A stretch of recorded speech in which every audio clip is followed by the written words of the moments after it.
Hello friends, welcome to JP Nursing Guide channel. Myself Anjali Sharma and आज से मैं आपको स्टार्ट करवा रही हूँ साइकेट्री के क्वेश्चंस करवाना, जो कि आपको जो सीआईपी रांची जो एग्जाम है उसके लिए बहुत हेल्पफुल रहेंगे। और as you all of know, अगर आप चैनल पे बने हुए हैं, चैनल को आपने देख रहे हैं आप लोग हमारी वीडियोस, तो आपको पहले से ही पता होगा प्रेरित सर ने एम्स के प्रीवियस ईयर के एग्जाम्स के जो क्वेश्चंस हैं वो सॉल्व करवाना स्टार्ट करवा दिए हैं। गाइज बहुत ज्यादा इंपॉर्टेंट है ये क्वेश्चंस, आप लोगों को नॉर्सेट 2022 के लिए बहुत ज्यादा हेल्प करने वाले हैं। So don't be late guys, जल्दी जाइए, देखिए, और आपको वीडियोस अच्छी लगे आप जरूर सब्सक्राइब करें, हमारे चैनल पे बने रहें, आपको अच्छी वीडियोस और मिलती रहेंगी। ठीक है, आपकी जो भी डिमांड्स हैं आप हमें कमेंट बॉक्स में, कमेंट सेक्शन में कमेंट कर सकते हैं। ठीक है, हम आपको वहां पे रिप्लाई करेंगे और आपके लिए न्यू वीडियोस लेके आएंगे। और गाइज जो भी आपके प्रीवियस ईयर के जो क्वेश्चंस है, जल्दी से लेट मत होइए, बिल्कुल जाइए और जल्दी से जल्दी देखिए और हमें आपका रिप्लाई दीजिए।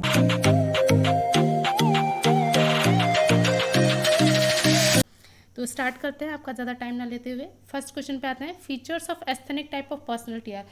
फ्रेंड्स, जो मैंने क्वेश्चंस आज के लिए हैं, आज के क्वेश्चंस आज के स्लॉट के ऐसे हैं कि आपने अगर एक बार इन क्वेश्चंस को देख लिया, कहीं से भी पढ़ लिया, तो ये आपके गलत नहीं होंगे दोबारा। ठीक है, और बहुत स्कोरिंग होते हैं वन लाइनर के क्वेश्चन, अगर आपने एक बार देख लिया तो स्कोरिंग भी होते हैं, इंपॉर्टेंट भी हैं और गलत भी नहीं होंगे। तो देखते हैं first question, asthenic type of personality है ये क्रैट्स-कैमर का जो थ्योरीज ऑफ पर्सनैलिटी के अंडर, जो क्रैट्स-कैमर का जो क्लासिफिकेशन था उसके अंडर लिया गया था। तो इसमें जो फर्स्ट ऑप्शन है fat, round, happy, very social. Second हो गया thin, body build, tall, social, lacking. तो थर्ड हो गया muscular build, strong body, very active, aggressive and success oriented. इसका आंसर हो जाएगा B, thin, body build, tall, social, lacking and emotions. जो asthenic type of personality उनमें इस type का फीचर देखा जाता है ना। और क्रैट्स-कैमर के अकॉर्डिंग और भी जो इसके सब टाइप्स जो थे, जैसे एक एस्थेनिक टाइप ऑफ पर्सनैलिटी हो गया, सेकंड था एथलेटिक, थर्ड था पिकनिक एंड फोर्थ था डिस्प्लास्टिक। आगे क्वेश्चन आएंगे, हम उनमें ये पार्ट भी डिस्कस कर लेंगे। तो नेक्स्ट क्वेश्चन पे देखते हैं हम, type of personality in which an individual has alternating periods of elation and depression. Friends, इस क्वेश्चन को मैं आपको दावा करती हूँ कि अगर आपने ये क्वेश्चन मैं आपको इस तरीके से बताऊंगी कि आप दोबारा कभी भूलोगे ही नहीं। बहुत कंफ्यूज हो जाते हैं लोग ऐसे टाइप के क्वेश्चन में, ऑल्टरनेटिंग पीरियड्स ऑफ टाइप में, है ना। तो इसका आंसर हो जाएगा साइक्लोथाइमिक। जैसे एक साइकिल होती है ना, रात दिन सुख दुख, हम ऐसे याद रखते हैं। तो जैसे साइकिल चलती रहती है, ऐसे एक साइकिल इसमें चलती है, जैसे पहले एक बार डिप्रेशन, फिर इलेशन, फिर डिप्रेशन, फिर इलेशन। तो इसका आंसर हो गया साइक्लोथाइमिक। ठीक है, पहली ऑप्शन में आपको हलवे की तरह आंसर परोस दिया गया है। ठीक है, तो चलते हैं नेक्स्ट क्वेश्चन पे, type of personality in which individual feel helplessness, hopelessness and always blaming themselves. ठीक है, ये जो क्वेश्चन है फ्रेंड्स, ये जो लिया गया है क्वेश्चन, ये है आपके हिप्पोक्रेट्स ने जो क्लासिफिकेशन दिया था टाइप ऑफ पर्सनैलिटीज़ में। तो हिप्पोक्रेट्स ने क्लासिफिकेशन लिया था, उसमें 4 टाइप की थी, sanguine, melancholic type, caloric and phlegmatic. तो इसका आंसर हो जाएगा मेलनकोलिक। ठीक है, जो हेल्पलेसनेस, होपलेसनेस से डिप्रेसिव मोड के जो भी देखे जाते हैं फीचर्स, वो मेलनकोलिक पर्सनैलिटी के अंदर देखे जाते हैं। फोर्थ ऑप्शन हो गया डेलीरियम इज अ डिसऑर्डर। ये क्वेश्चन फ्रेंड्स बहुत ज़्यादा इंपॉर्टेंट है, बहुत ज़्यादा इंपॉर्टेंट है। ये क्वेश्चन पूछ ही लिया जाता है और इसमें बहुत कंफ्यूज हो जाते हैं स्टूडेंट्स। इसमें इसको मेमोरी आंसर करके आ जाते हैं, हालांकि इसका आंसर मेमोरी बिल्कुल भी नहीं है। इसका आंसर कॉन्शियसनेस जाएगा, क्योंकि डेलीरियम जो है वो कॉन्शियसनेस का डिसऑर्डर होता है। डेलीरियम और डिमेंशिया हम साथ में पढ़ते हैं, इसलिए मेमोरी के साथ इसको कन्फ्यूज कर लिया जाता है, बट नहीं, इसको ध्यान रखिए, इसका आंसर कॉन्शियसनेस होगा। चलते हैं नेक्स्ट क्वेश्चन पे, A disorder of motor activity in which a person repeatedly touches the neck or lifts the shoulder while taking is known as।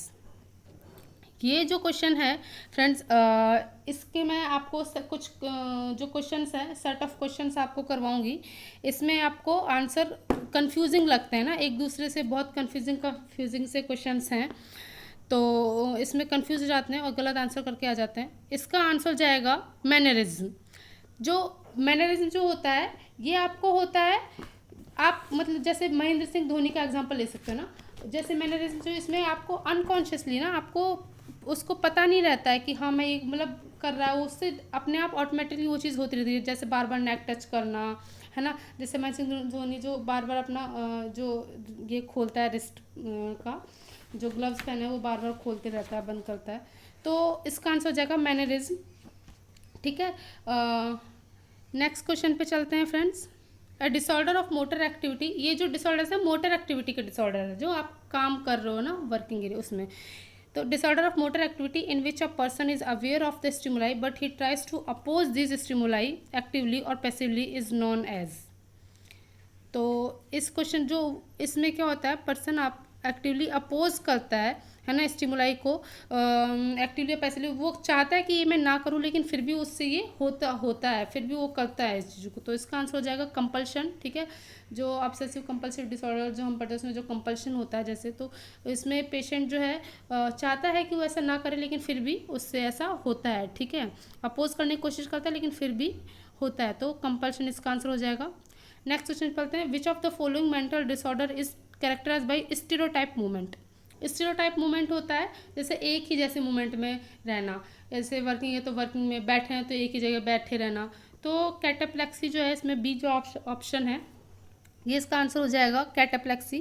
Cataplexy flexibility, इसको स्टीरियोटाइप फ्लेक्सिबिलिटी भी बोलते हैं। इसमें डिप्रेसिंग मूड टाइप में जो person है एक ही जगह बैठे रहता है, ना हिलता है ना डुलता है, कोई मूवमेंट नहीं करता, तो इसका आंसर कैटाप्लेक्सी हो जाएगा। नेक्स्ट क्वेश्चन लिखते हैं, a mental disorder characterized by repeatedly performing an act which is unreasonable is known as, जो कि मतलब अनरीजनेबल है और फिर भी उसको किए जा रहा है को, इसका आंसर भी कंपल्शन चला जाएगा फ्रेंड्स, क्योंकि ऑप्शंस के अकॉर्डिंग देखा जाए तो इसका आंसर कंपल्शन ही जाएगा। ठीक है, character repeatedly performing an act which is unreasonable. ठीक है, जिसका कोई रीज़न नहीं है ना, वो किसी रीज़न से नहीं कर रहा है लेकिन फिर भी वो एक्ट उससे हो रहा है, तो ठीक है उसका आंसर कंपल्शन हो जाएगा। Perception of a stimulus in the absence of an actual stimulus is known as, ये हेलुसिनेशन और इल्यूजन वाला जो है, जो दो टॉपिक्स हैं इनमें भी बहुत कंफ्यूज हो जाते हैं, गलत का आंसर करके आ जाते हैं, तो इसको मैं आपका कंफ्यूजन दूर कर देती हूँ कि किसी स्टिमुलस का परसेप्शन होना in absence of an actual stimulus, मतलब आपके पास कोई स्टिमुलस है नहीं लेकिन फिर भी आपको परसेप्शन हो रहा है, तो वो होता है हेलुसिनेशन। ठीक है, जैसे हेलुसिनेट करना, इसके और भी बहुत सारे टाइप है, और हेलुसिनेशन बहुत टाइप का होता है, ऑडिटरी है, visual hallucination, auditory, tactile, gustatory, इनको हम आगे पढ़ लेंगे। तो ये इसका आंसर क्वेश्चन का चला जाएगा हेलुसिनेशन, किसी भी स्टिमुलस की एब्सेंस में उसका परसेप्शन होना हेलुसिनेशन के अंदर आता है। नेक्स्ट जो क्वेश्चन है वो देखते हैं, misinterpretation of sense impression is termed as, मतलब वहाँ पे स्टिमुलस तो है लेकिन जो स्टिमुलस एक्चुअल में प्रेजेंट है वो ना परसेप्ट करके हम दूसरी चीज़ समझ रहे हैं। ठीक है, तो वो इल्यूजन हो जाता है। इसका आंसर ऑप्शन ए चला जाएगा, इल्यूजन, जैसे कि रस्सी को सांप समझ लेना। ठीक है, तो ये इसका आंसर हो जाएगा। नेक्स्ट क्वेश्चन पे चलते हैं। नेक्स्ट क्वेश्चन हो गया हमारा, a mental disorder in which patient finally reaches his objective but only after many unnecessary और travel detail is termed as, मतलब पेशेंट ना घुमाई, ये थॉट का है, थॉट से लिया गया क्वेश्चन है, थॉट से रिलेटेड जो भी डिजीज होती है उनमें। तो इसमें क्या होता है, पर्सन ना अब जो भी आप उससे पूछोगे उस फाइनली घूम फिर के लंबी चौड़ी बात करके पहुंचेगा तो सही उस टॉपिक पे, लेकिन बहुत लंबा चौड़ा घूम फिर के उस वाले टॉपिक पे तब जाके पहुंचता है। ठीक है, तो वो हो जाता है जैसे साइकिल, मैंने बताया था ना, साइकिल की इस चीज़ को कंप्लीट करके, तो सरकमफ्रेंस एक सर्किल होता है, उसका सरकमफ्रेंस हम लेते हैं, तो आप इसको ऐसे याद कर सकते हैं सर्कम, इसका आंसर हो जाएगा सी, सरकमस्टेंशियलिटी। तो सरकमफ्रेंस एक कंप्लीट हो जाए, मतलब एक जगह से घूम के, है ना, ये कोई जगह इस वाली जगह से घूम के और फिर वापस उसी वाले पॉइंट पे आ गए, तो ये हो गया सरकमस्टेंशियलिटी। तो इसका आंसर सरकमस्टेंशियल हो जाएगा कि पेशेंट जो है घूम फिर के आता तो है उस पॉइंट पे लेकिन बहुत लंबा चौड़ा घूम फिर के तब आता है। ठीक है, नेक्स्ट क्वेश्चन पे चलते हैं friends, a mental disorder in which patient begins to respond to a question, follows a series of related topics but never reaches the goal is known as। तो इसमें होता है कि जैसे कि मान लो एक सर्किल है ना, इसमें यहाँ से चला कोई पेशेंट और चलते चलते चलते चलते यहाँ से निकल ही गया, भाई पहुँचा ही नहीं, यहाँ निकल गया, यहाँ निकल गया, वहाँ निकल गया। तो जैसे हम पढ़ते थे ना पहले मैथ्स में, टेंजेंट बनाते थे, तो टेंजेंट ऐसे ही बनता है, यहाँ से कोई भी एक सर्किल है उसका टेंजेंट बन गया, ये टेंजेंट है। तो इसमें पर्सन कभी भी बेसिकली उस टॉपिक पे जहाँ से स्टार्ट किया है, जो भी आपने पूछा वहाँ तक कभी नहीं पहुँचता है। ठीक है, और कभी उस गोल तक पहुँच ही नहीं पाएगा। इसका आंसर हो जाएगा डी, टेंजेंशियलिटी। चलते हैं नेक्स्ट क्वेश्चन पे, a mental disorder in which patient become self critical and believes that he is a criminal is known as. इसमें पेशेंट खुद को ही सेल्फ क्रिटिकल है, खुद को ही बिलीव कर रहा है ना पेशेंट की, मैं क्रिमिनल हूँ, खुद को ही दोष दिया जा रहा है। तो ये डिलीजन से थॉट से लिया गया है ये टॉपिक। बहुत सारे डिलीजन होते हैं, मैं आपको सारे डिलीजन्स पढ़ाऊँगी, सारे क्वेश्चंस करवाऊँगी, डिलीजन लेके सारे आपके कंप्लीट करवा दूँगी। इसका ऑप्शन डी हो जाएगा, delusion of guilt. Patient guilt में रहता है, खुद को ही कोसता रहता है, खुद को ही ब्लेम करता रहता है, ठीक है। डिलीजन ऑफ परसिक्यूशन, ये बहुत इंपॉर्टेंट है, पैरानॉइड सिजोफ्रेनिया में देखा जाता है। डिलीजन ऑफ ग्रैंडियर, ये मैनिया का स्पेशलाइज्ड फीचर है। और निहिलिज्म डिलीजन, ये भी डिप्रेशन का स्पेशलाइज्ड फीचर है। पेशेंट खुद को कुछ भी नहीं समझता है, ठीक है, इसके आसपास जैसे कुछ भी नहीं है। नेक्स्ट क्वेश्चन पे चलते हैं। Delusion of negation is also known as, ये इफ़ की जगह ऑफ है, ठीक है, मिस टाइप हो गया। Delusion of negation is known as, इसको निहिलिस्टिक डिलीजन भी कहते हैं, जैसे नेगलेक्ट, कुछ भी नहीं समझना, ठीक है, नेगेशन को ले सकते हो नेगलेक्ट, कुछ भी नहीं समझना, तो इसका आंसर सी हो जाएगा, निहिलिस्टिक डिलीजन। नेक्स्ट क्वेश्चन चलते हैं।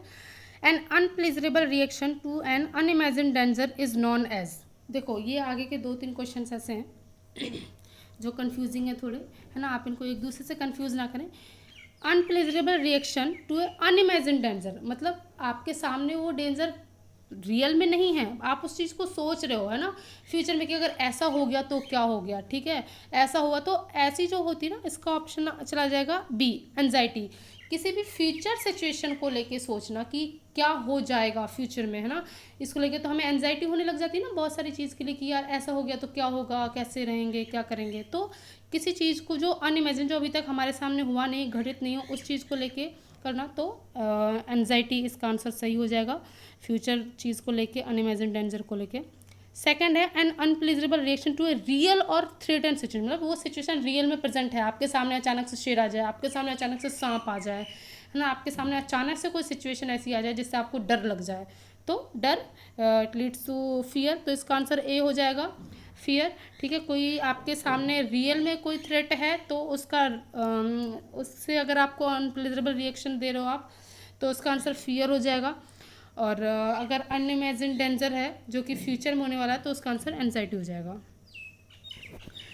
नेक्स्ट क्वेश्चन है इरेशनल पैथोलॉजिकल फियर, ठीक है, ऐसा डर जिसका कोई रीज़न ही नहीं है लेकिन वो पैथोलॉजिकल है, ठीक है, उसका कोई रीज़न नहीं है, वो आपको क्यों हो रहा है ऐसे, लेकिन फिर भी आपको होता है, आपको वो चीज़ दिखती है तो आपको अचानक से डर लगने लग जाता है। जैसे पानी से किसी को डर लगने लगता है, किसी को सांप से डर लगता है, किसी को ऊंचाई से डर लगता है, तो ये जो इरेशनल फियर है इसका आंसर डी हो जाएगा, फोबिया। बहुत सारे फोबियाज हम पढ़ेंगे, ठीक है, जैसे अगोराफोबिया, है ना, एल्गोफोबिया, क्लस्ट्रोफोबिया, है ना, हाइड्रोफोबिया, ये सारे, बेलेनोफोबिया, ये सारे हम फोबियाज पढ़ेंगे आगे। तो आप चैनल पे बने रहेंगे तो ही आपको इन चीज़ों की फर्दर इन्फॉर्मेशन मिल पाएगी। तो नेक्स्ट क्वेश्चन देखते हैं। Which of the following is commonest organic disorder, जो सबसे कॉमनेस्ट ऑर्गेनिक डिसऑर्डर है फ्रेंड्स वो होता है डेलीरियम, ठीक है। जो डेलीरियम और डिमेंशिया इन दोनों में कंफ्यूज हो जाते हैं, इसका सही आंसर डेलीरियम है, delirium most common organic disorder है। नेक्स्ट है क्योंकि जो जैसे डेलीरियम है ना, ये आपको नॉर्मली कोई पेशेंट अगर नॉर्मल आईपीडी में भर्ती है तो भी, क्योंकि ये एक्यूट होता है ना, इसका जो ऑनसेट है एक्यूट होता है, तो किसी भी हर पेशेंट में, इवन आपको भी कभी न कभी डेलीरियम ज़रूर हुआ होगा, ठीक है, एक्यूट ऑनसेट है, तो delirium most common organic disorder है। नेक्स्ट क्वेश्चन है in which of the following is the major indication of giving ECT. ECT का सबसे मेजर इंडिकेशन होता है सुसाइडल रिस्क के लिए, ठीक है। अगर सुसाइडल रिस्क ऑप्शन में आपको दिख गया तो वही आंसर है, चाहे उसके बाद आपके कितने भी क्वेश्चन आ, कितने भी ऑप्शन आ जाए, ठीक है, अगर सुसाइडल रिस्क ऑप्शन में है तो वही जाएगा आंसर। तो पहला ही ऑप्शन है severe depression with suicidal risk, तो ये इसका आंसर हो जाएगा। नेक्स्ट क्वेश्चन देखते हैं। The alcohol sensitising drug that is used for the treatment of alcoholism is, तो इसका आंसर है बी, डाइसल्फिराम। डाइसल्फिराम जो होती है ये अल्कोहल सेंसिटिव, ये अल्कोहलिज्म के ट्रीटमेंट के लिए यूज़ की जाती है, इसको याद रखें। नेक्स्ट क्वेश्चन है in following which is not included in the 4 A's of schizophrenia. ये क्वेश्चन गाइज आप इसको 7 स्टार मार्क करो, कितना भी, ये बहुत बहुत ज़्यादा इंपॉर्टेंट क्वेश्चन है, ज़रूर आ जाता है ये क्वेश्चन, ठीक है। तो सिजोफ्रेनिया के 4A में कौन कौन से आते हैं, तो एम्बिवेलेंस वो बिल्कुल आता है, ऑटिज्म है ये भी आता है, लूजनिंग ऑफ एसोसिएशन है ये भी आता है, एंजाइटी नहीं आता, एंजाइटी की जगह आपको अपैथी आता है, ठीक है। तो ये इसका आंसर सी चला जाएगा, जो कि नहीं इंक्लूडेड है 4 में। आंसर सी इसका सही आंसर है, एंजाइटी।